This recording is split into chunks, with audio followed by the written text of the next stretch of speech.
Trump se dit prêt à inviter Kim à Washington en cas de succès à Singapour. Le président des États-Unis, Donald Trump, le 7 juin 2018 à la Maison-Blanche.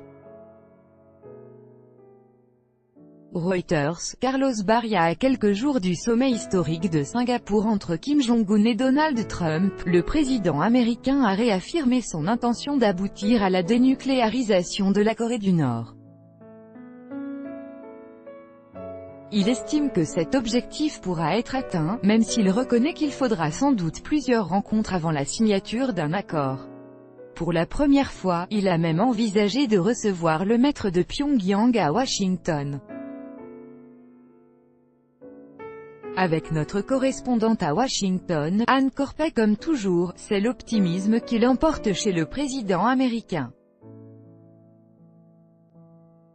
Je crois vraiment que nous avons le potentiel de faire quelque chose d'incroyable pour le monde, a-t-il dit au sujet de sa rencontre avec Kim Jong-un, prévue le 12 juin prochain dans la cité-État de Singapour.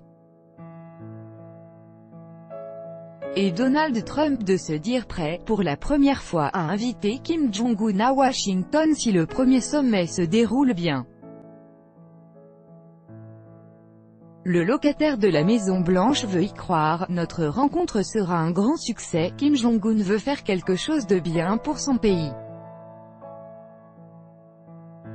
Le secrétaire d'État américain fait lui aussi part de ses espoirs. Kim Jong-un m'a dit personnellement qu'il était prêt à dénucléariser, assure Mike Pompeo, sans plus de détails.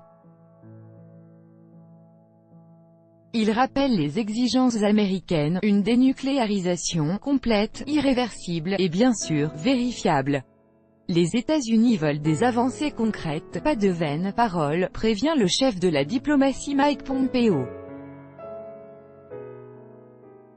D'ailleurs, Donald Trump réitère qu'il est prêt à quitter la table des négociations si elles se déroulent mal. Je l'ai déjà fait une fois, il faut savoir rompre, considère-t-il. Le Japon veut que la question des prisonniers nippons soit sur la table. Le chef d'État américain reconnaît qu'il faudra sans doute plusieurs rencontres au sommet avant d'aboutir à la dénucléarisation de la péninsule de Corée. Les questions sont complexes. Jeudi, M. Trump recevait par exemple le Premier ministre japonais qui est venu faire part de ses propres doléances. Shinzo Abe souhaite en effet que le sort des Japonais enlevés par Pyongyang dans les années 1970 et 1980, un dossier qui lui tient à cœur, soit évoqué lors des discussions.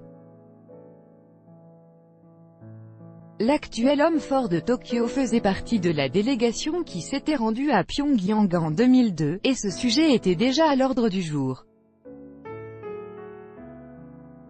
L'archipel nippon avait à l'époque obtenu le retour de 5 otages, mais il en reste, et Donald Trump a promis qu'il aborderait cette question lors de la rencontre. Le Premier ministre japonais s'est dit ravi et prêt lui-même à rencontrer aussi Kim Jong-un, perspective jusqu'ici écartée en raison du contentieux sur les prisonniers. Shinzo Abe, qui connaît bien Donald Trump puisqu'ils se sont déjà rencontrés une dizaine de fois, n'a pas manqué de flatter le président, jeudi à Washington. À ses yeux, le sommet de Singapour est une étape cruciale. Et de se tourner vers son hôte avant de lancer « Donald Trump, vous êtes en train d'écrire l'histoire, le président Trump est confiant et vous pouvez être certain qu'il ne signera pas un mauvais accord. » Les États-Unis ont été clairs et l'ont répété maintes fois, la dénucléarisation complète, vérifiable et irréversible de la péninsule coréenne est la seule issue que nous considérons acceptable. Le président reconnaît que la Corée du Nord a un gros potentiel et il espère pouvoir un jour retirer les sanctions prises contre la République populaire de Corée. Mais cela n'arrivera pas tant que la Corée du Nord n'éliminera pas complètement et de manière vérifiable ses armes de destruction massive. Le président Trump et le dirigeant Kim vont aussi certainement discuter des garanties de sécurité pour la Corée du Nord. Nous pensons que les peuples d'Amérique et de Corée du Nord peuvent créer un avenir défini par l'amitié et la coopération, et non par la défiance et la peur. Nous croyons que le dirigeant Kim partage cette vision pour l'avenir et nous espérons, que cette croyance est sincère. Nous avons hâte d'être à Singapour dans quelques jours. Le secrétaire d'État américain Mike Pompeo pose les conditions américaines 8-6-2018 par Anne Corpet. Écoutez.